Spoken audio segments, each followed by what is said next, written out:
G'day Spurs fans, Paul the Hotspur hippie here, the only psychedelic soccer show on the internet, and we had a bit of football this morning.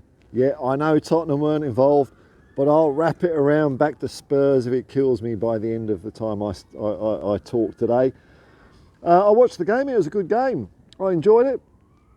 Real Madrid finished Real Madrid 2, Dortmund 0, Borussia Dortmund 0. And that's 15 European Cups for Real Madrid. Not a bad haul. I think the commentators were watching a different game to me though.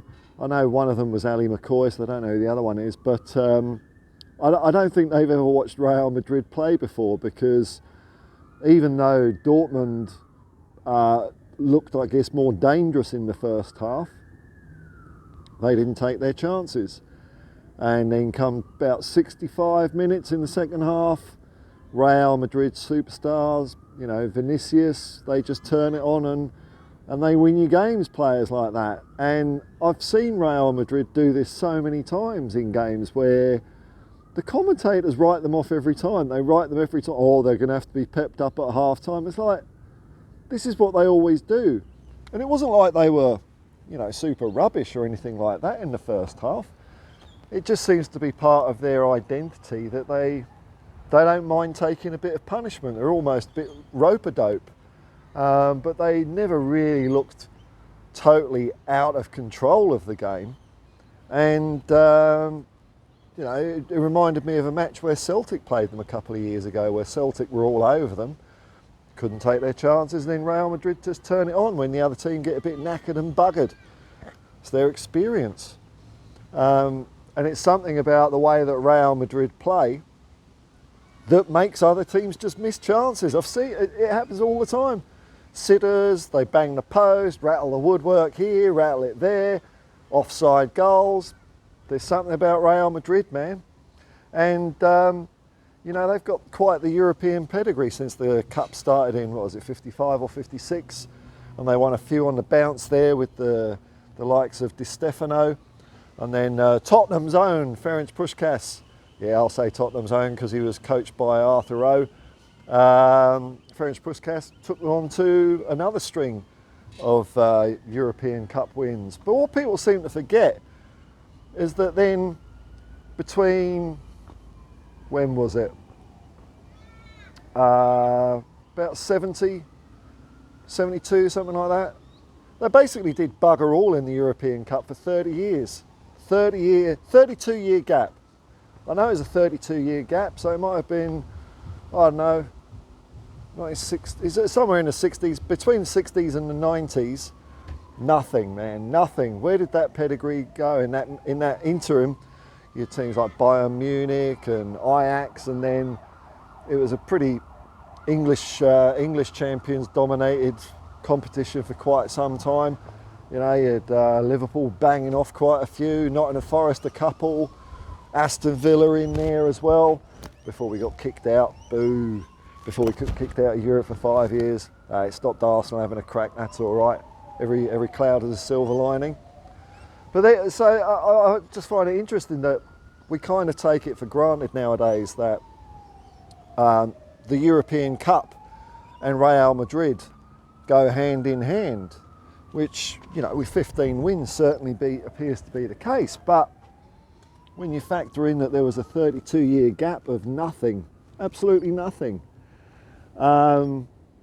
somehow they came back, and their first win, it wasn't when they quite got the Galacticos firing up. I think Figo might have been playing, but I remember it happening because it was a surprise. They were the bridesmaids for so many years, and all it took was one win, and then I think they won about 4 in a row again, and it's all back to business as usual for Real Madrid in the European Cup, which I think I'm going to take as a good omen for Tottenham, because we haven't won bugger all for 30 odd years. The FA Cup was the cup that used to be ours. I remember when we were record holders of the damn thing. Maybe all it takes is one win, and it'll just be Spurs, Spurs, Spurs, Spurs, Spurs. There's always that chance, man. But the thing I notice when I watch Real Madrid play, and what I've just sort of talked about is they have a real identity. Like I say, I don't know what the commentators are watching, but I know what I'm going to get when I'm watching Real Madrid. And that is going to be, like I say, they're wearing teams down for the first 60 minutes. They don't mind if they get chances because they know they're in their heads somehow. It's a weird old thing. And then they just turn it on. And they've been playing that way pretty much ever since I can remember them playing, relying on that individual flair to come to the fore before the end of the game. And it might be one individual, it might be 2, 3, 5, who knows, man, with Real Madrid. But it's really entrenched that way of playing, whether they were being managed by Zinedine Zidane or Carlo Ancelotti. Very similar way. It's it's a real war of attrition out there. And that's the importance of building up an identity. It's the importance of building up in your opponent's mind that, you're kind of interlopers, that this cup is ours. And that's what I want to see come back at Spurs, and I think we've got a chance of it. I mentioned Tottenham a little bit there, but it always comes back to Spurs because bugger these other teams. Who are they? They play in our colours, for God's sake. There's only one team that plays in white in Europe, and that's bloody Tottenham Hotspur, by far the greatest football team the world has ever seen.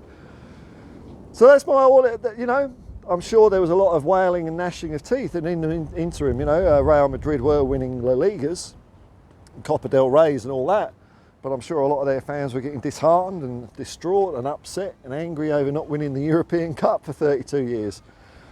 Similar boat for Spurs. It's not the European Cup we haven't won, we haven't won anything. But I'm sure the sentiment is the same. When you set the bar that high, that's what you want. So we're only a couple of weeks away from all the fun and madness of the bazaar that is the transfer window as it wheels into town. Names like Eze pop up. Every name I've seen pop up when I've mentioned it on stream or people on the stream have mentioned it in the comments, it's pretty much every player splits opinions in some ways. It's every player will have people who definitely want them and other fans that definitely don't want them. But I think where we all come together though is when they put on that shirt, we just all want them to win well. Like Timo Werner, I hope he gets 50 bloody goals this year. That'd be great. I don't want him to fail just to prove a point. I want him to be the best winger that we could possibly have. That even if we do get another one and a striker, that there's competition of places and it'll bring out the best in the players. That's all I want to see. So, good luck to him, I reckon. Good luck to him. Anyway, folks, not a lot else happening the rest of the day. No more football, just waiting for Euros and Copa America to get firing up. I'll be doing watch-alongs for all that anyway. But there you go, a bit of hope for you. 32-year deadly drought for Real Madrid, and look at them now. It's the same coming with Tottenham Hotspur, you mark my words. Peace and love, man, and come on you Spurs.